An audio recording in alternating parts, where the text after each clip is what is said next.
बिस्मिल्लाहिर्रहमानिर्रहीम। अस्सलाम वालेकुम dear students. I hope you all will be fine and doing well. Dear students, today we are going to discuss about electrolytes estimation. आज का जो हमारा lecture है वो इलेक्ट्रोलाइट की एस्टिमेशन पे है। आज के लेक्चर में हम देखेंगे कि सीरम में इलेक्ट्रोलाइट्स की एस्टिमेशन हम किस तरह करते हैं।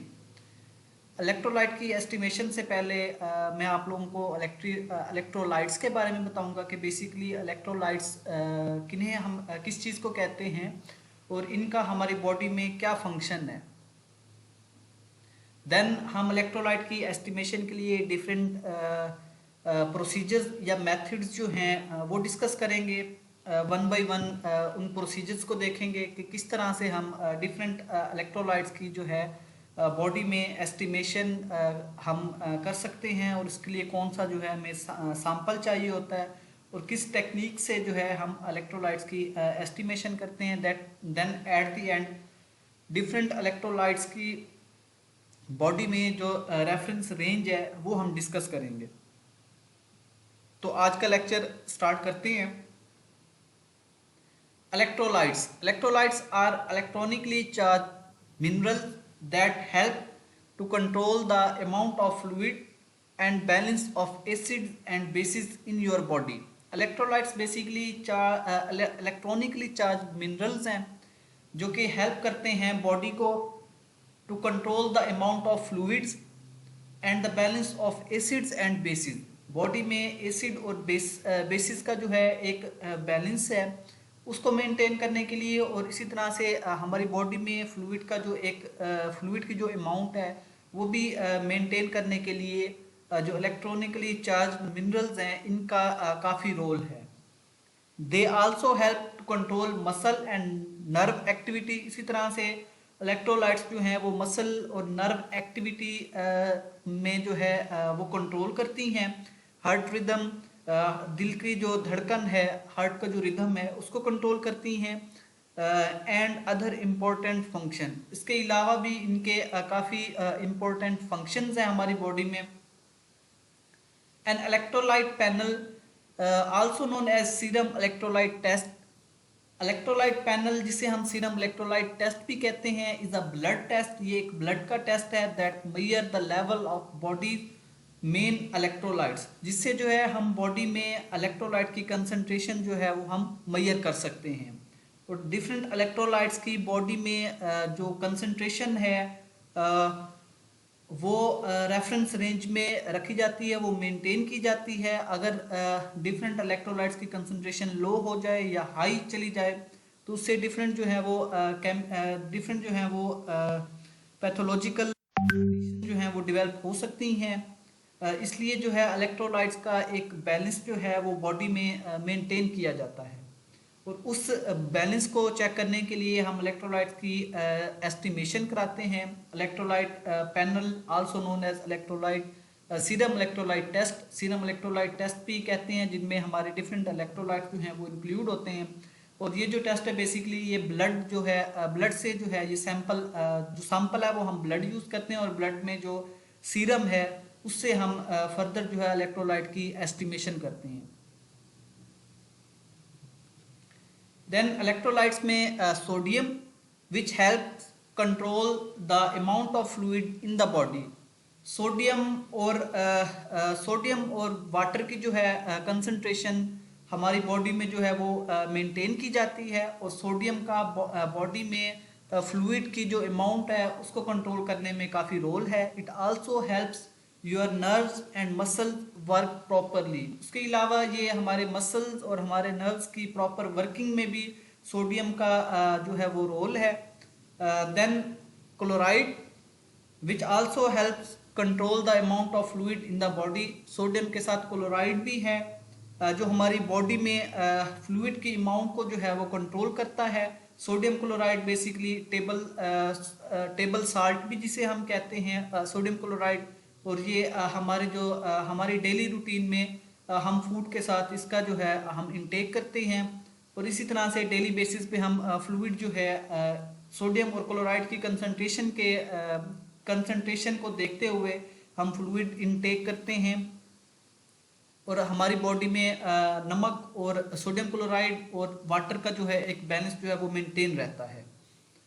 It also maintain the healthy blood volume, उसके अलावा ये ब्लड वॉल्यूम को जो है वो भी ब्लड वॉल्यूम को मेंटेन करता है। एंड ब्लड प्रेशर को भी जो कंट्रोल करने में जो रोल है वो क्लोराइड का है। Then potassium which helps your heart and muscle work properly, इसी तरह से पोटाशियम है जो हार्ट की और मसल्स की प्रॉपर वर्किंग के लिए जो है वो प्रॉपर वर्किंग को मेंटेन रखने के लिए जो है वो हेल्प करता है। देन बाइकार्बोनेट भी इलेक्ट्रोलाइट में इंक्लूड है which helps maintain bodies acid and base balance. और बेसिकली बाइकार्बोनेट जो है वो हमारी बॉडी में एसिड और बेस का जो बैलेंस है उसको मेंटेन करते हैं। It also plays an important role in moving carbon dioxide through the blood stream. उसके अलावा ये कार्बन डाइऑक्साइड की मूविंग में या उसकी ट्रांसपोर्टेशन में बाइकार्बोनेट का काफ़ी रोल है। ब्लड से जो है कार्बन डाइऑक्साइड की ब्लड से कार्बन डाइऑक्साइड का जो रिमूवल है या ब्लड में जो कार्बन डाइऑक्साइड की ट्रांसपोर्ट होती है प्लाज्मा में, तो उनमें बाइकार्बोनेट का जो है वो रोल है। तो these are the different electrolytes. तो ये डिफरेंट इलेक्ट्रोलाइट्स हैं जो हमारी बॉडी में डिफरेंट फंक्शंस जो हैं वो परफॉर्म करते हैं। इसलिए इन इलेक्ट्रोलाइट्स का जो बैलेंस है वो हमारी बॉडी में जो है वो मेंटेन होना चाहिए। अगर इनका बैलेंस जो है वो इनकी कंसंट्रेशन कम होती है या हाई जाती है तो उससे डिफरेंट जो है वो पैथोलॉजिकल कंडीशंस या डिसऑर्डर्स जो है वो डेवलप हो सकते हैं। Then sodium chloride potassium and bicarbonate estimation. Further हमारा practical part sodium chloride potassium and bicarbonate की एस्टिमेशन है। इसमें हम देखेंगे कि बॉडी में सीरम इलेक्ट्रोलाइट्स की जो एस्टिमेशन है वो हम किन मेथड से कर सकते हैं।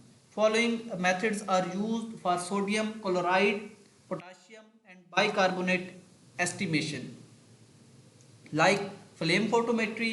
फर्स्ट मेथड जो है वो फ्लेम फोटोमेट्री है जिससे हम बॉडी में सोडियम क्लोराइड पोटाशियम और बाइकार्बोनेट की एस्टिमेशन कर सकते हैं। Then second method is ion selective electrode. दूसरा जो मोस्ट कॉमनली यूज होने वाला मेथड है वो आयन सिलेक्टिव इलेक्ट्रोड है। इससे जो है हम सोडियम क्लोराइड पोटाशियम और बाइकार्बोनेट की हम एस्टिमेशन कर सकते हैं। Then colorimetric determination, third one is colorimetric determination है। colorimetric डिटर्मिनेशन जिसमें बेसिकली कलर प्रोड्यूस होता है, तो इससे भी हम सीरम में सोडियम क्लोराइड पोटाशियम और बाइकार्बोनेट की हम एस्टिमेशन कर सकते हैं। तो फर्दर हम वन बाय वन इन मेथड्स को डिस्कस करते हैं। First one is flame photometry. Before discussing about flame photometry I will tell you about specimen required for the estimation of electrolytes in our body. Specimen में serum, plasma or whole blood can be used for electrolyte determination. तो electrolyte की body में determination या estimation के लिए serum, plasma और whole blood हम use कर सकते हैं। Plasma sample obtained with heparin as anticoagulant and separated within a minute by centrifugation is ideal one. इसी तरह से हेपरिन एज अ एंटीकोएगुलेंट हम सैंपल में ऐड करते हैं, देन उसकी हम सेंट्रीफ्यूगेशन करते हैं for the separation of serum for obtaining the plasma from whole blood. जो हम सेंट्रीफ्यूगेशन करेंगे तो ये हमारा आइडियल जो है वो सैंपल है for the estimation of serum electrolytes. Care should be taken however that lithium and ammonium salts of heparin are used instead of sodium and potassium salts. इसी तरह से जो हम एंटीकोएगुलेंट यूज़ करेंगे तो उसमें जो है लिथियम और अमोनियम साल्ट्स जो है वो हेपरिन के वो यूज़ किए जाएं instead of sodium and potassium salts. अगर सोडियम और पोटाशियम साल्ट्स हम यूज़ करते हैं तो उससे हमारी जो इलेक्ट्रोलाइट्स की एस्टिमेशन है, इलेक्ट्रोलाइट्स में सोडियम और पोटाशियम का जो लेवल है वो डिस्टर्ब हो सकता है, क्योंकि ऑलरेडी जो हम एंटीकोएगुलेंट यूज़ करेंगे तो उसमें सोडियम और पोटाशियम अगर ऐड होगा तो वो कंसंट्रेशन को जो है वो अल्टर करेगा। हमारे सैंपल में जो एक्चुअल सोडियम और पोटाशियम की कंसंट्रेशन होगी उसको अल्टर करेगा। इसलिए हमें ऐसा एंटीकोएगुलेंट यूज़ करना चाहिए जिसमें सोडियम और पोटाशियम साल्ट्स ऐड ना हो। Spot urine samples can be used by a 24-hour sample has the advantage because of availability of reference। तो इसमें जो है हम यूरिन स्पॉट यूरिन सैंपल भी हम यूज़ कर सकते हैं for the estimation of serum electrolytes. Serum electrolytes की जो एस्टिमेशन है हम यूरिन सैंपल से भी हम कर सकते हैं। Then first method is flame photometry. Flame photometer is an instrument used for the quantitation of certain metals such as sodium, potassium and lithium। Flame photometry जो है एक इंस्ट्रूमेंट है जो कि क्वांटिटेटिव डिटर्मिनेशन के लिए जो है यूज होता है for sodium estimation, potassium estimation and lithium estimation. Quantitation means flame photometry से हम क्वांटिटी भी जो है वो इलेक्ट्रोलाइट्स की मेजर कर सकते हैं। इस इंस्ट्रूमेंट से हम सोडियम की जो नॉर्मल रेंज है वो हम डिटरमाइन कर सकते हैं, उसकी हम एस्टिमेशन कर सकते हैं। तो ये हमें जो वैल्यू है वो हमें क्वांटिटेटिव जो है हमें क्वांटिटी का बताती है कि बॉडी में सोडियम, पोटाशियम या लिथियम की कितनी कंसंट्रेशन है। तो ये क्वांटिटेटिव मेथड है और इसमें जो इंस्ट्रूमेंट यूज होता है उसे हम फ्लेम फोटोमीटर कहते हैं और इस टेक्निक को, इस मेथड को हम फ्लेम फोटोमेट्री कहते हैं। देन इसका प्रिंसिपल डिस्कस करते हैं। When a metal is heated in hot part of a flame it absorbs thermal energy that transforms it into the radicals and atoms। तो जब भी हम फ्लेम के हॉट पार्ट में हम किसी मेटल को हीट करते हैं तो वो एनर्जी जो है वो थर्मल एनर्जी एब्जॉर्ब करती है और देन ट्रांसफॉर्म्स हो जाती है into radicals and atoms. Further heating shift it's electron into outer most high energy orbits. तो फर्दर अगर हम उसको जो है हीट देते हैं, हीट प्रोवाइड करते हैं तो उसके जो इलेक्ट्रॉन्स हैं वो outer most high energy orbits में जो है आउटर मोस्ट जो ऑर्बिट्स होंगे उनमें चले जाएंगे। व्हेन दीज आर कूल्ड, और जब ऐसी मेटल को हम ठंडा करेंगे in colder part of the flame के कूलर पार्ट में, then absorbs thermal energy is emitted as light energy. Then metal जिसने फर्स्ट स्टेप में एनर्जी एब्जॉर्ब की थी, थर्मल एनर्जी एब्जॉर्ब की थी, वो एनर्जी जो होगी वो एमिट करेगी as light energy. As a light energy जो है वो बाहर निकलेगी। Each element produces light of a specific colour, और हर एलिमेंट जो है वो एक स्पेसिफिक कलर जिसकी अपनी स्पेसिफिक वेवलेंथ होगी वो प्रोड्यूस करेगा। And intensity of that colour is proportional to the quantity, और उस कलर की intensity is directly proportional to quantity. तो जितनी उस कलर की इंटेंसिटी होगी उतना उसमें वो मेटल या वो एलिमेंट जो है वो पाया जाएगा। तो इससे हम जो है वो डिटेक्शन कर सकते हैं। तो ये फ्लेम फोटोमीटर है जो कि यूज़ होता है for the estimation of sodium chloride and lithium estimation. इस डायग्राम में एक फ्लेम फोटोमीटर जो है वो दिखाया गया है जिससे हम डिफरेंट इलेक्ट्रोलाइट्स की एस्टिमेशन हम कर सकते हैं। Then ion selective electrode, second method ion selective electrode है। आईएससी मेथड प्रिंसिपल इसका, an ion selective electrode produces a potential that is proportional to the concentration of an analyte. तो इसमें इसका जो बेसिक प्रिंसिपल है उसमें आयन सेलेक्टिव इलेक्ट्रोड एक potential जो है वो जनरेट करता है विच इज डायरेक्टली प्रोपोर्शनल, जो कि डायरेक्टली प्रोपोर्शनल है to the concentration of analyte. तो हमारे सॉल्यूशन में, हमारे सैंपल में जितने एनालाइट की कंसंट्रेशन होगी उतना ही पोटेंशियल जो है वो प्रोड्यूस होगा और उसकी फर्दर जो है वो डिटेक्शन होगी। अगर हमारे सैंपल में एनालाइट या इलेक्ट्रोलाइट की जो है कंसंट्रेशन हाई है तो जो पोटेंशियल है वो हाई पोटेंशियल जनरेट होगा और देन उस पोटेंशियल की जो है वो एस्टिमेशन होगी या उसको जो है वो रिकॉर्ड किया जाएगा और देन हमें जो है वो क्वांटिटेटिव हमें वैल्यू की फॉर्म में हमें उसकी जो है वो कंसंट्रेशन बता दी जाएगी। Making measurement with an ISC is therefore a form of potentiometry. इसलिए आयन सेलेक्टिव इलेक्ट्रोड की जो टेक्निक है वो बेसिकली पोटेंशियोमेट्री है जिसमें हम पोटेंशियल जो है वो मेजर करते हैं।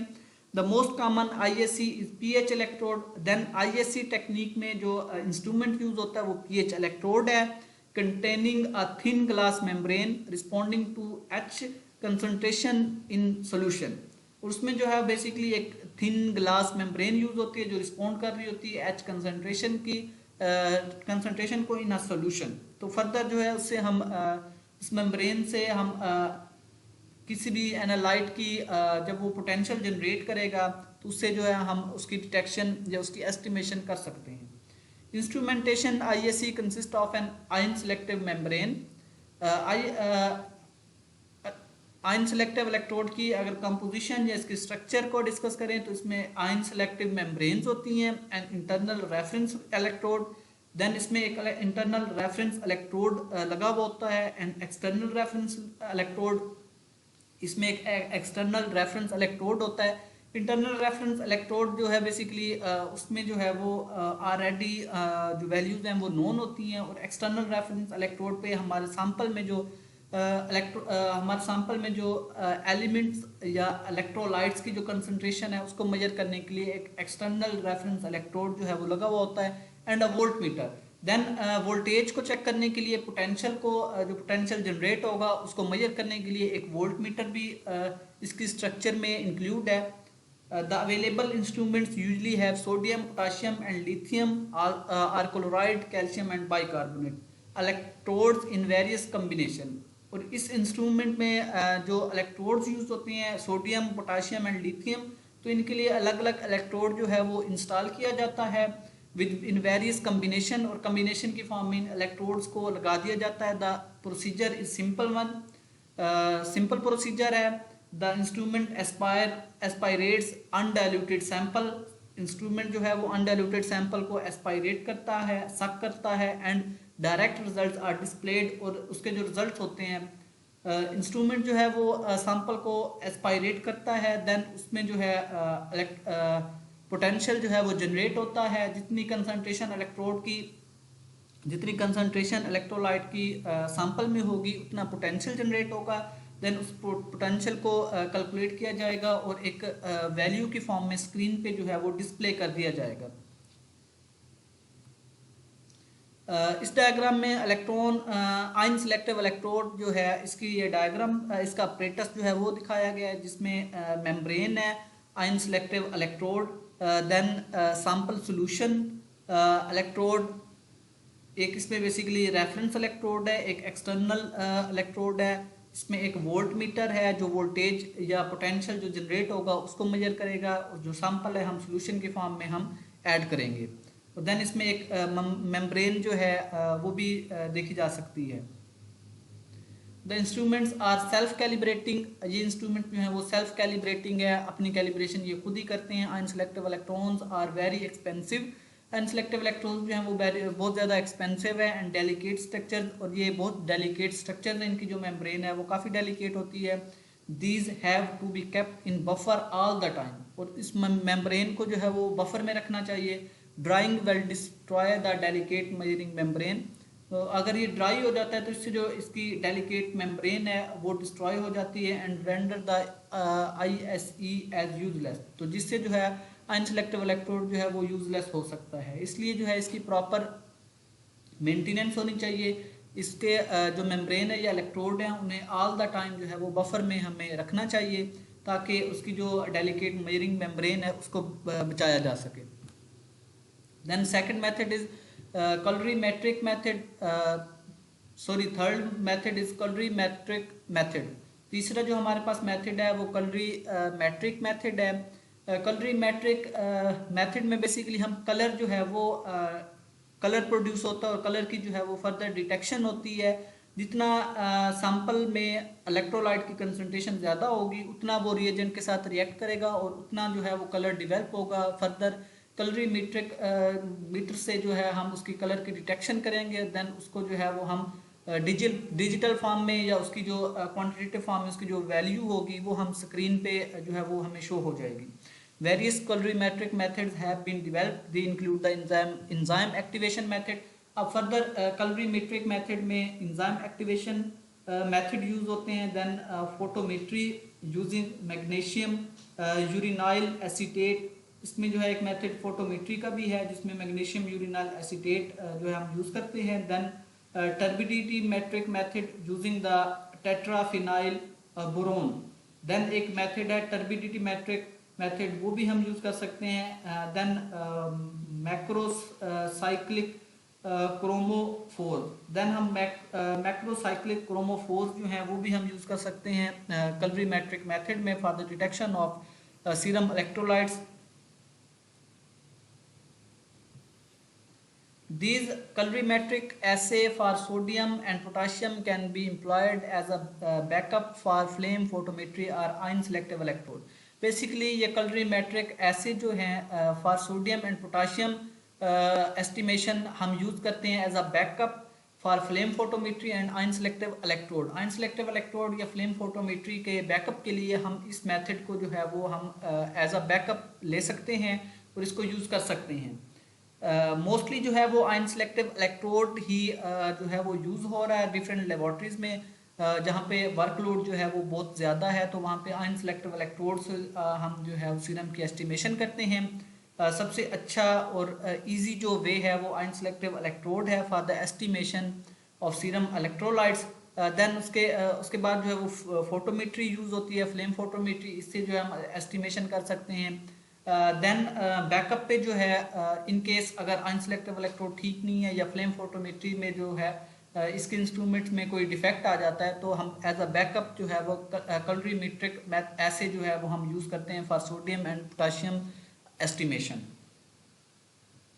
Then reference range for sodium in serum sample 136 to 145 millimole per litre है। तो सोडियम की जो सीरम में कंसंट्रेशन है वो 136 to 145 मिलीमोल पर लीटर जो है इसकी नॉर्मल रेंज है in serum sample in normal individual. Then potassium in serum sample जो है इसकी जो नॉर्मल या रेफरेंस रेंज है वो 3.5 to 5.1 मिलीमोल पर लीटर जो है इसकी कंसंट्रेशन रखी जाती है। इसी तरह से क्लोराइड सीरम में क्लोराइड की जो कंसंट्रेशन है वो क्लोराइड की कंसंट्रेशन जो है वो 95 to 105 मिलीमोल पर लीटर हम नॉर्मल रेंज इसकी लेते हैं। इसी तरह से बाइकार्बोनेट की जो नॉर्मल रेफरेंस रेंज है वो हम अप टू 15 to 25 जो है वो हम नॉर्मल रेफरेंस रेंज लेते हैं for bicarbonate in healthy individual. तो ये नॉर्मल और रेफरेंस रेंजेस हैं फॉर सीरम इलेक्ट्रोलाइट्स। तो इनमें जो है अगर इनकी वैल्यू जो है वो नॉर्मल रेंज से कम होती है या अपर रेंज से ये हाई जाती हैं तो डिफरेंट जो है वो एबनॉर्मेलिटीज़ जो हैं वो डेवलप होती हैं जिनकी ट्रीटमेंट के लिए जो है वो डिफरेंट जो है वो ट्रीटमेंट प्लान्स या ट्रीटमेंट जो है उनको दिया जाता है ताकि इनकी जो नॉर्मल कंसंट्रेशन है वो मेंटेन की जा सके। और सीरम इलेक्ट्रोलाइट जो है वो सीरम इलेक्ट्रोलाइट टेस्ट जो है सीरम इलेक्ट्रोलाइट एस्टिमेशन जो है वो एक एमरजेंसी टेस्ट है। एक एमरजेंसी के पेशेंट में जो है वो नॉर्मली हम मेनली हम सीरम इलेक्ट्रोलाइट की एस्टिमेशन करते हैं और फर्दर जो है उनकी ट्रीटमेंट के लिए हम जो है फर्दर ट्रीटमेंट प्लान उनको देते हैं या ट्रीटमेंट में डिफरेंट जो है वो मेडिसिन उनको दी जाती हैं। तो ये आज का लेक्चर था। आज का लेक्चर बेसिकली हमारा सीरम इलेक्ट्रोलाइट की एस्टिमेशन पे था जिसमें हमने सोडियम, पोटाशियम, क्लोराइड और बाइकार्बोनेट की एस्टिमेशन की by different methods. Then at the end हमने इसकी जो नॉर्मल डिफरेंट सीरम इलेक्ट्रोलाइट्स में डिफरेंट पैरामीटर्स की जो नॉर्मल रेंज थी वो हमने डिस्कस की। फर्दर अगर आप लोगों की कोई क्यूरी है तो आप काइंडली ग्रुप पे पूछ सकते हैं। Thank you.